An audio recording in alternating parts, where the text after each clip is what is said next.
Staring at a blank screen is daunting, but getting from an empty digital workspace to a fully realized architectural blueprint is a straightforward process. Today, we are going to build a precise 2D floor plan from absolute scratch, and we'll finish by exporting it as a perfectly scaled professional PDF.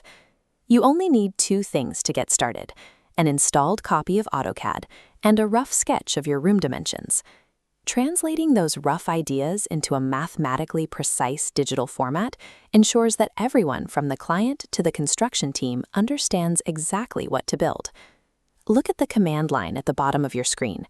Before drawing a single line, type the units command. Setting your measurement standards right now, whether that's inches or millimeters, prevents massive project-ruining scaling errors down the line. Next, we need to organize our workspace using layers. If you draw everything on the single default layer, editing a wall later might accidentally delete a door or a sink. It quickly becomes an unmanageable editing nightmare. To avoid that, open the Layer Management menu and create 3 distinct color-coded layers: one for walls, one for doors, and one for furniture. Select your new walls layer. Now, grab the basic line tool and sketch out the exterior perimeter of your building using precise measurements from your initial sketch. This vector diagram shows how the offset tool works. By selecting your exterior line and duplicating it inward by a specific numerical value, you create exact, consistent wall thickness across the entire perimeter. But notice how offsetting those lines inward creates overlapping, messy intersections at every corner of the drafted perimeter.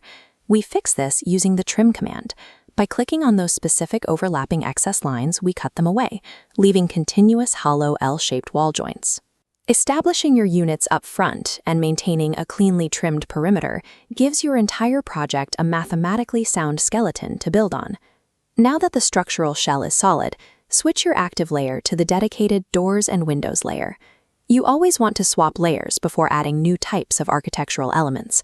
We need to puncture this shell to create entryways.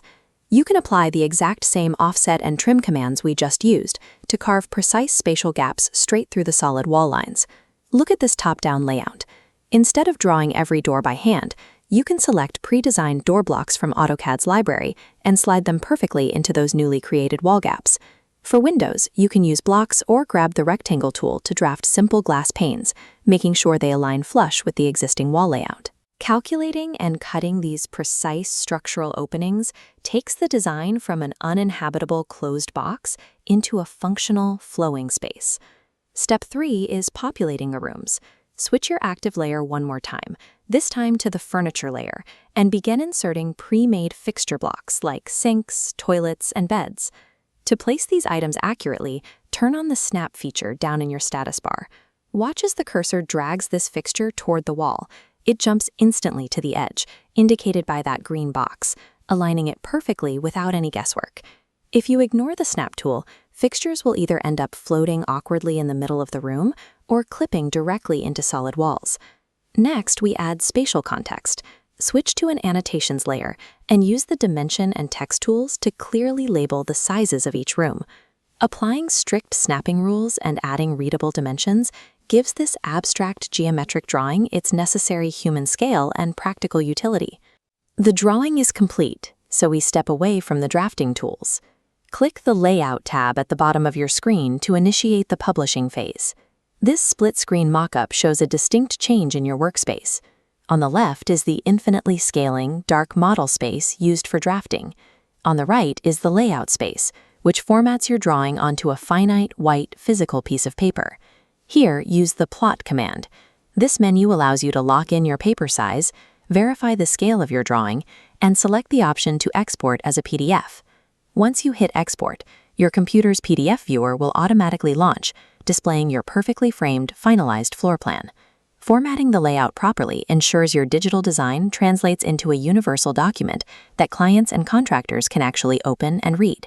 Look back at where we started. We've taken a rough, hand-drawn paper sketch and turned it into a crisp, finished digital blueprint ready for presentation. You achieved this by setting your global units early, carefully trimming your drafted walls, maintaining strict layer organization, and publishing a clean layout. Now that you have a handle on the interface, your next step is to explore AutoCAD's 3D modeling environments or practice importing existing DWG files to make modifications. Mastering these 2D rules gives you the foundation required to confidently design and present any architectural project.